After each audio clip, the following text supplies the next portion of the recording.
কিছু সতর্কতা অবলম্বন। স্বাস্থ্য পরীক্ষা ও খাদ্য হার নির্ণয়ের জন্য প্রতি 10 থেকে 15 দিন পর পর নমুনা পরীক্ষা করা উচিত। অধিক প্রোটিন সমৃদ্ধ খাবার সরবরাহ করলে পুকুরে ফাইটোপ্লাটনের ব্লুম দেখা যায়। সেজন্য 15 দিন পর পর পুকুরের পানি পরিবর্তন করা আবশ্যক।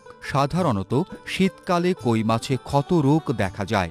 এজন্য শীতের পূর্বেই কই মাছের বাজারজাত করা উচিত। প্রতি শতাংশে 1 কেজি হারে লবণ 2 থেকে 3 দিন পর পর পানির সাথে মিশিয়ে সমস্ত পুকুরে ছিটিয়ে দিতে হবে।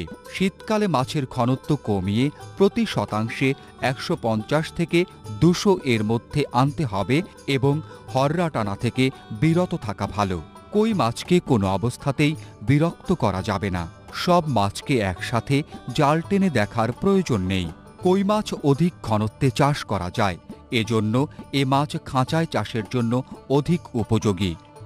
খাঁচার চেয়ে নির্মাণ ব্যয় তুলনামূলকভাবে কম নাইলনের মশারি বা হাঁপায়। তাই হাঁপায়ও কই মাছ চাষ করা যায়। দৈনিক খাদ্য গ্রহণের সময় সকাল 7টা, দুপুর 2টা, বিকেল 5টা, রাত 10টা। লক্ষ্য রাখতে হবে তাপমাত্রা হার কত ও খাদ্য অপচয় হচ্ছে কিনা। 1 একর আয়তনের পুকুরে কই মাছ চাষের আয় ব্যয় হিসাব। পুকুর প্রস্তুতি 15,000 টাকা, জমির ভাড়া পুকুর 35,000 টাকা, নেট দিয়ে বেড়া 5,000 টাকা, পোনার মূল্য 1,15,000 পোনা 1 টাকা হারে 1,15,000 টাকা, ঔষধ 5,000 টাকা, পানি সরবরাহ সেচ মাছ ধরাকালীন 10,000 টাকা, খাদ্য 18,000 কেজি 25 টাকা দরে 4,50,000 টাকা, জনশক্তি 20,000 টাকা, অন্যান্য খরচ 10,000 টাকা, মোট 6,65,000 টাকা। আয় চাষকালীন সময়ে 15% পোনার মৃত্যু ধরে এবং প্রতি মাছ 90 গ্রাম ওজন হিসেবে 1 লাখ মাছের মোট ওজন হবে 9,000 কেজি।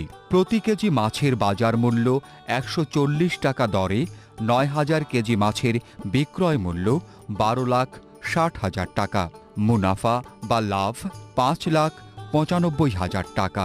বিনিয়োগের ওপর মুনাফার হার 50% প্রায়।